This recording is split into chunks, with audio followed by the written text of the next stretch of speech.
We have a motion, we need a motion to add resolution number 2015-31 to the agenda. So moved. Wait a minute, no, not now. Not now. Okay.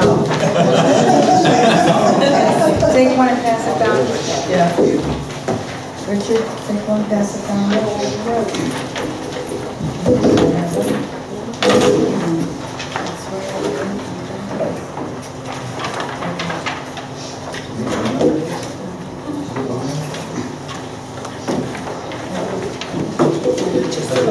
Did you want to explain this, Ed? Yes. Please explain. You have the rest of the night? Yep. Yeah, it sounds like somebody's goofed up. Well,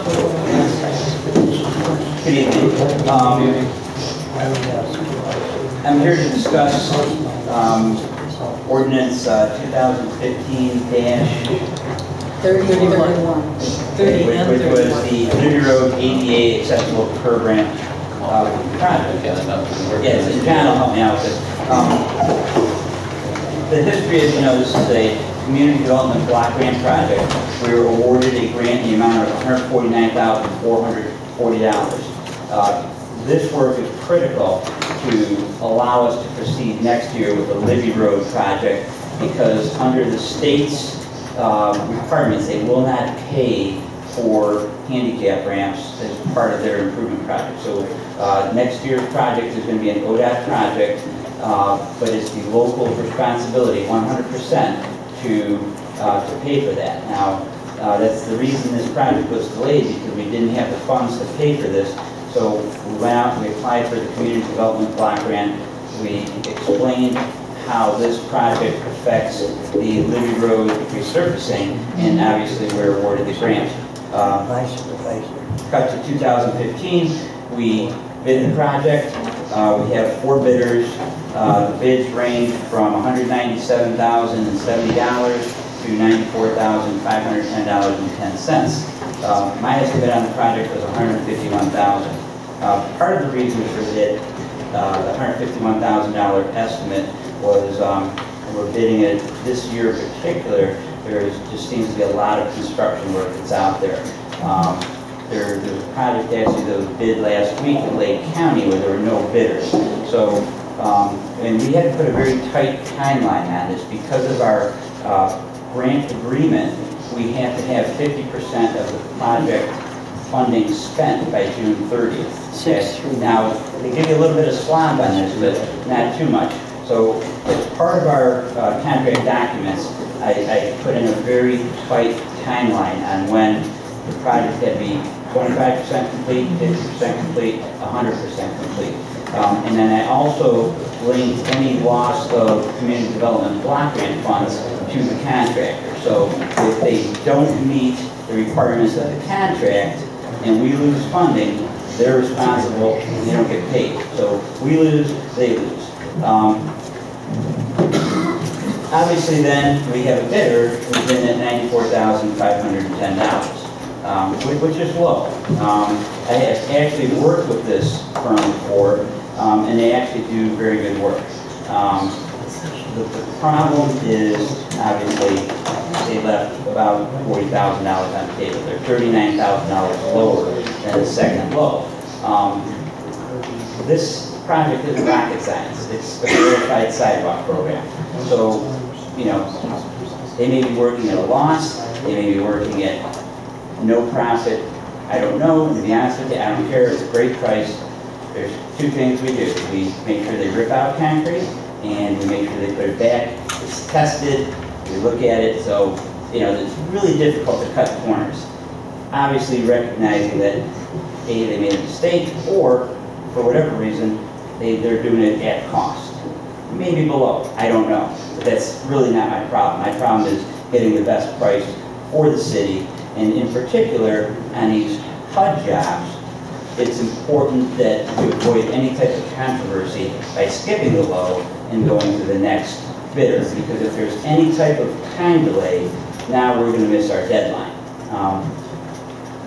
I found out that yesterday, same time we put this letter out, the contractor sent a letter to the law department indicating that they're withdrawing their bid. okay? So now, obviously, our option is to rebid it or go to the second low. Under the terms of our contract too, we have a bid bond, which allows us to take, and let me be very clear on this, under Ohio Revised Code, that's me, I'm sorry. Under Ohio Revised Code, we are allowed to take the difference between the second low and the low, which in this case is $40,000, or 10% of the low bidder's project cost, his proposal, which in this case, $94,000 is $9,451. Okay, so the lesser of those two is what we are entitled under the bid bond. Okay, so we can recover that from the contractor. The difficulty is that we first have to award that contract, and then the contractor has 15 days to enter into the contract. If he doesn't enter into the contract, that's when we get that $9,000. Okay, under the bond. Okay, now from a legal perspective, we may be able to go after him and get that money anyway. But where we're running into a problem, and why I'm now recommending the second load, is if we wait 15 days, we're going to run into January 17th. I'm sorry, June 17th. Then I have to go to the next low bidder, and he has another 15 days to enter into a contract, which puts me into July, which now causes a problem with our goals. So the bottom line too is these are all county funds. These are not dollars that are coming from the city. So what I would recommend now is that we go to the low bidder, have the law department, see if we can go after these guys, get that $9,000 that we're entitled to. But I'm afraid to risk issuing the award to them, having them say we're not going to do it for $9,000, because now this project doesn't get done. We're potentially risking the county funds, and if this project doesn't get done, then we don't get Libby Road done, which is about $1.5 million, $1.7 million. So that's why at this point I'm going to recommend that we go with Catt's Construction and award them the project. So I believe there's a revised or a new resolution that's out there, which will make that recommendation. So that's how we came to this point. Have you actually talked with this second construction company? Yes, I did. So yeah, I talked to them this afternoon, okay. and yeah, and they're aware of it. So. And yes, and they're a union contractor, which we're always concerned about that. So they use union labor, and they're willing. And to be honest with you, they don't have a choice, because we retain all the top three bidders, or the low three bidders. We retain the right for 60 days to award their contract, and that's specifically so that if the first low doesn't enter into an agreement, we don't have to rebid the whole thing. So, our contracts are iron tight, but in this case, it's more of a timing thing, and I'm concerned that, not our $9,000 to begin with, so that risk, in my mind, is not worth, forfeiting those grant dollars to go after these guys. But we could still do that, concurrently, so, and see what happens. Okay, so we do have a deadline on this. Yes. Okay, very good. Okay, very good. And we also have an amendment that we need to look at. Yes, and it's just a simple language, and that's on 2015-28.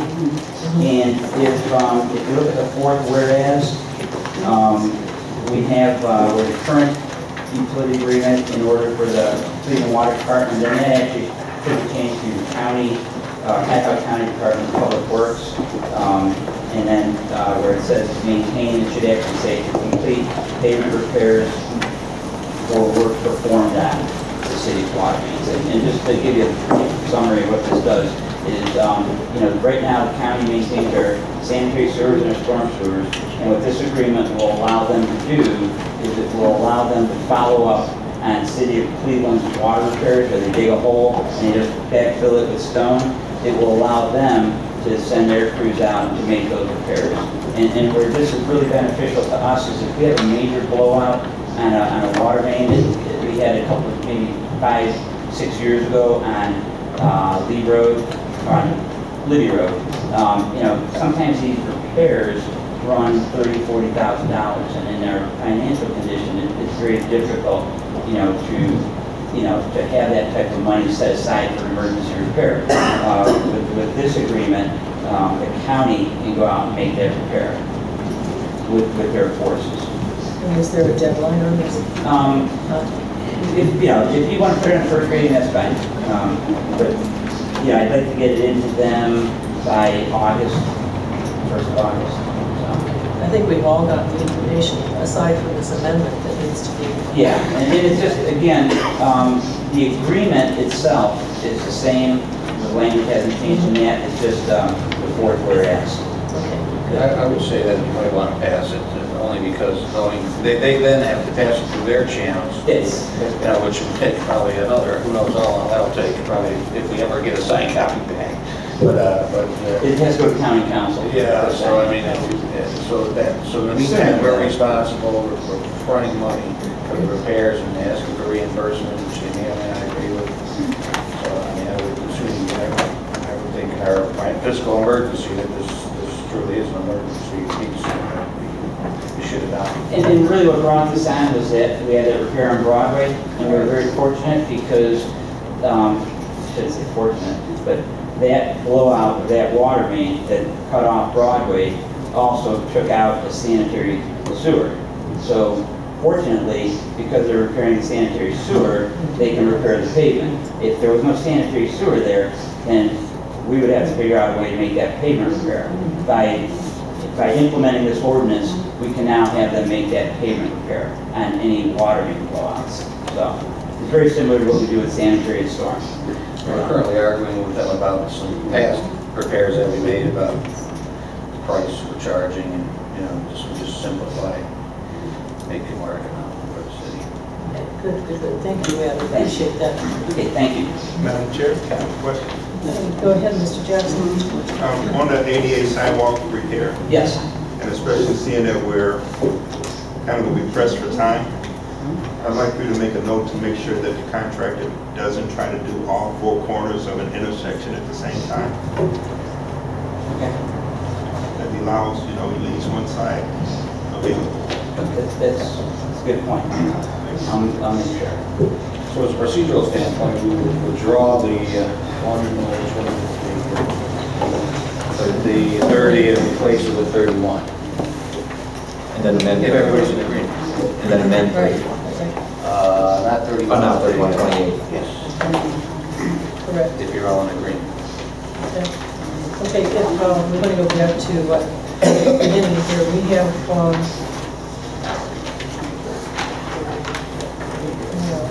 we don't have any committee reports? No, yes, no, okay. We also have communications tonight, which Kathy will bring forward. 2015-21 is a third reading, and we should be prepared to vote on this tonight.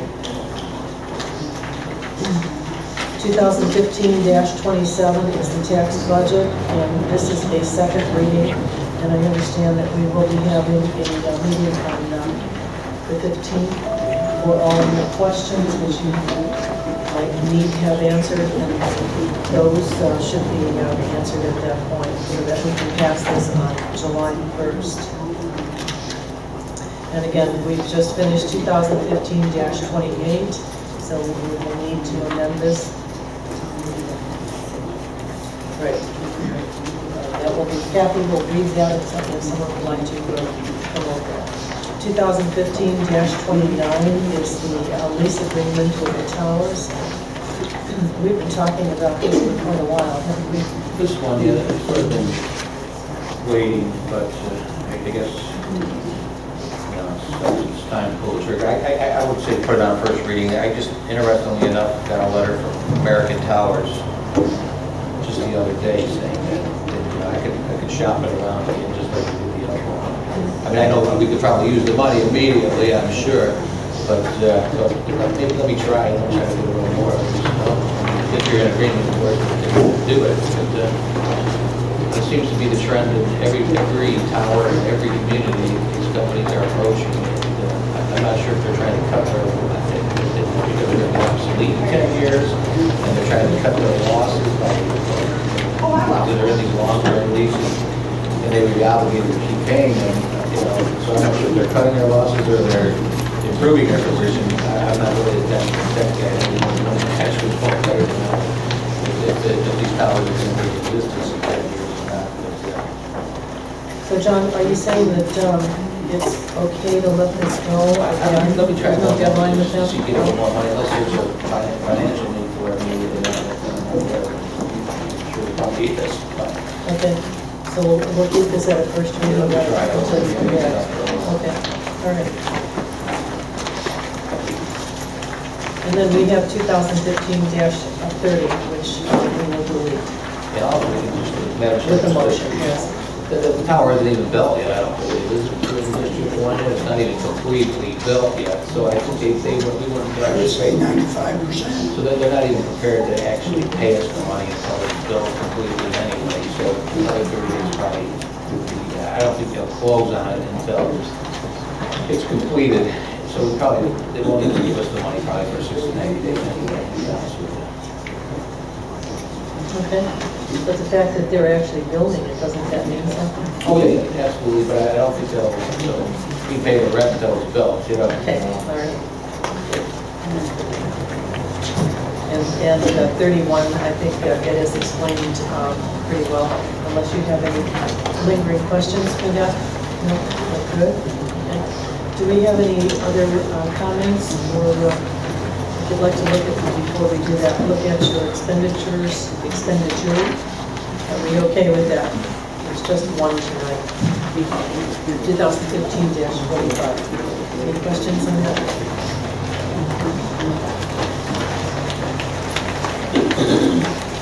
Any other comments or announcements that you would like to share before we move on?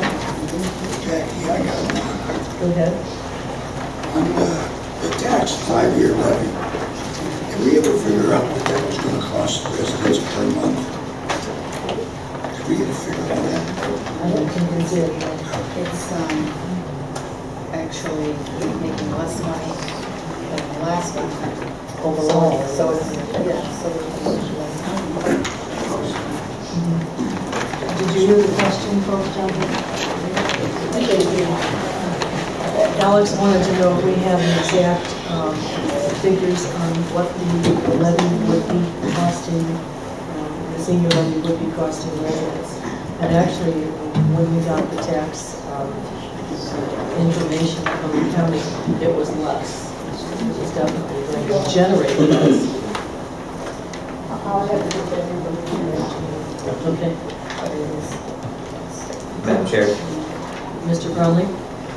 Yes, concerning the tax budget, I was just wondering if there are any changes between the one that we have now as opposed to one that was given out a couple of weeks ago. No, there's nothing changed. Same thing. Okay, no announcements? No? Madam Chair, Mr. Jackson? you said that the tax levy will probably generate less. Mm-hmm. How much less? I don't have the figures in front of me, but I think we all got them. They were in the ordinance. You should have a copy of that? I should also have a copy of it.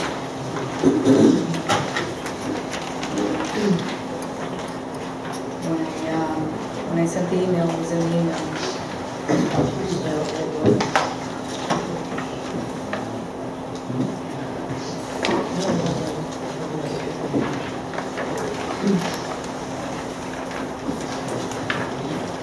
I don't have it. It's like, let me see.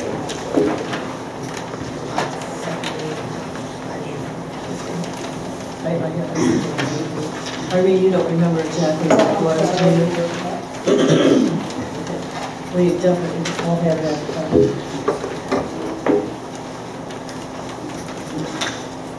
when I gave that out, I put it I on. know, I saw.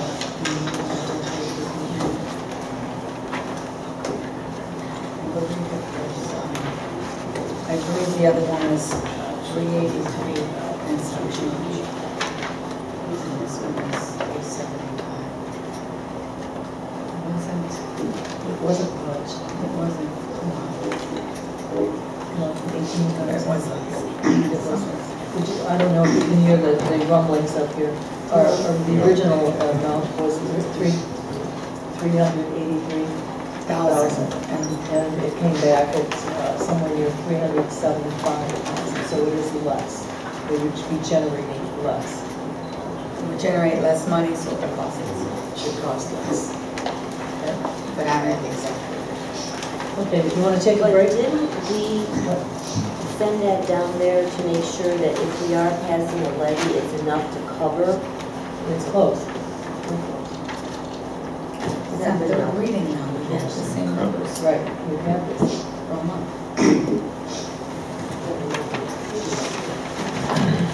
Okay, well, caucus is complete at 6:55.